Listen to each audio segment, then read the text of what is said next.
नमस्कार, आप देख रहे हैं दिन न्यूज खबरें आप तक। मैं हूं आपके साथ शारदा झा। आप तमाम दर्शकों का स्वागत है। आइए जानते हैं बिहार विधानसभा निर्वाचन 2025 के परिणाम। बिहार विधानसभा निर्वाचन 2025 का परिणाम अब हम सबके सामने है। बिहार विधानसभा निर्वाचन 2025 में भी एनडीए ने प्रचंड जीत दर्ज की है। मधुबनी जिला के 10 विधानसभा सीटों में 9 विधानसभा सीटों पर एनडीए की जीत हुई है। वहीं एक विधानसभा सीट पर महागठबंधन ने जीत तय की है। जहां राजनगर विधानसभा क्षेत्र से सुजीत पासवान विजेता रहे, तो वहीं झंझारपुर से नीतीश मिश्रा ने जीत दर्ज की। मधुबनी से माधव आनंद ने जीत दर्ज की, तो वहीं हरलाखी से सुधांशु शेखर विजयी रहे। लौकहा से सतीश शाह तो बाबूबरी से मीना कुमारी ने जीत दर्ज की। फुलपरास से शीला कुमारी तो खजौली से अरुण शंकर प्रसाद और बेनीपट्टी से विनोद नारायण झा ने जीत दर्ज की। यह 9 विधानसभा सीटों पर एनडीए ने हजारों वोटों के अंतर से जीत दर्ज की है। वहीं 20वीं विधानसभा क्षेत्र में आरजेडी के प्रत्याशी आसिफ अहमद ने जीत दर्ज की। आइए हम आपको दिखाते हैं मधुबनी जिला का यह विशेष परिणाम।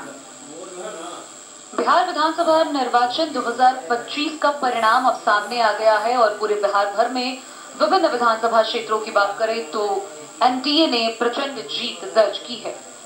मधुबनी जिला के 10 विधानसभा सीटों से 9 विधानसभा सीटों पर एनडीए ने अपनी जीत दर्ज की है। वहीं एक विधानसभा सीट पर महागठबंधन ने अपनी जीत दर्ज की है।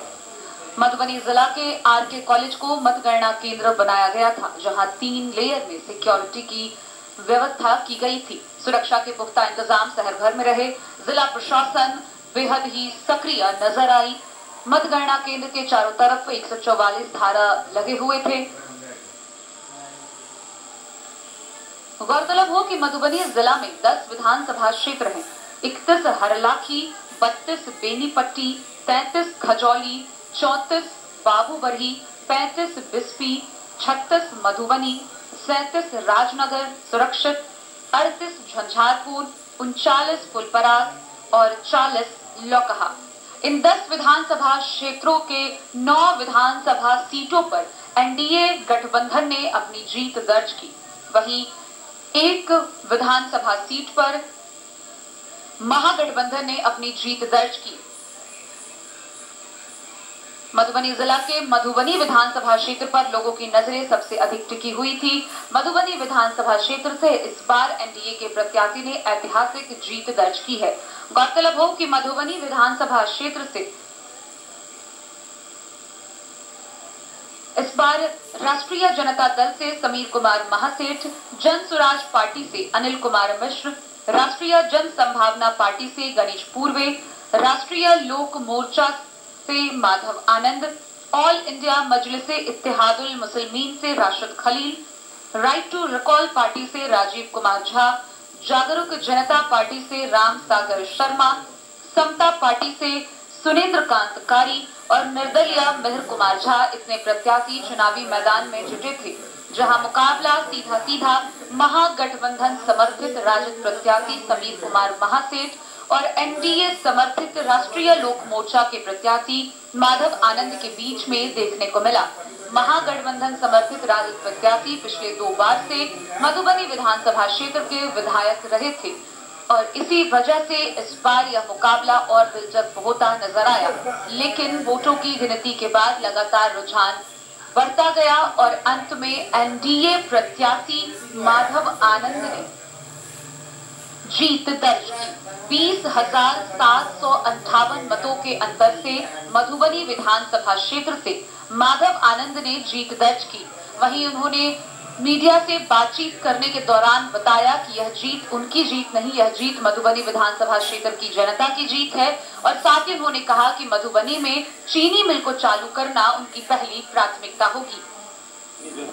और मैं तो पहले दिन से ही कह रहा था कि यह लड़ाई माधव आनंद और समीर महासेठ की नहीं है, यह लड़ाई जनता और समीर महासेठ के बीच की लड़ाई है और उसमें सब लोगों ने समर्थन दिया। और मैं तो पहले दिन से कह रहा था कि जो आरजेडी के भी समर्थक हैं उनका भी हम दिल जीत के जाएंगे और अभी तो काउंटिंग बाकी ही है, चल ही रहा है। अभी जब रिजल्ट आएगा, जो आंकड़े आएंगे, वो आंकड़े जो है आपको निश्चित रूप से अचंभित करने वाला लगेगा। लेकिन मैंने सबका दिल जीतने की कोशिश की और मैं सबके प्रति आभार व्यक्त करता हूँ कि सब लोगों ने मुझे समर्थन दिया, आशीर्वाद दिया।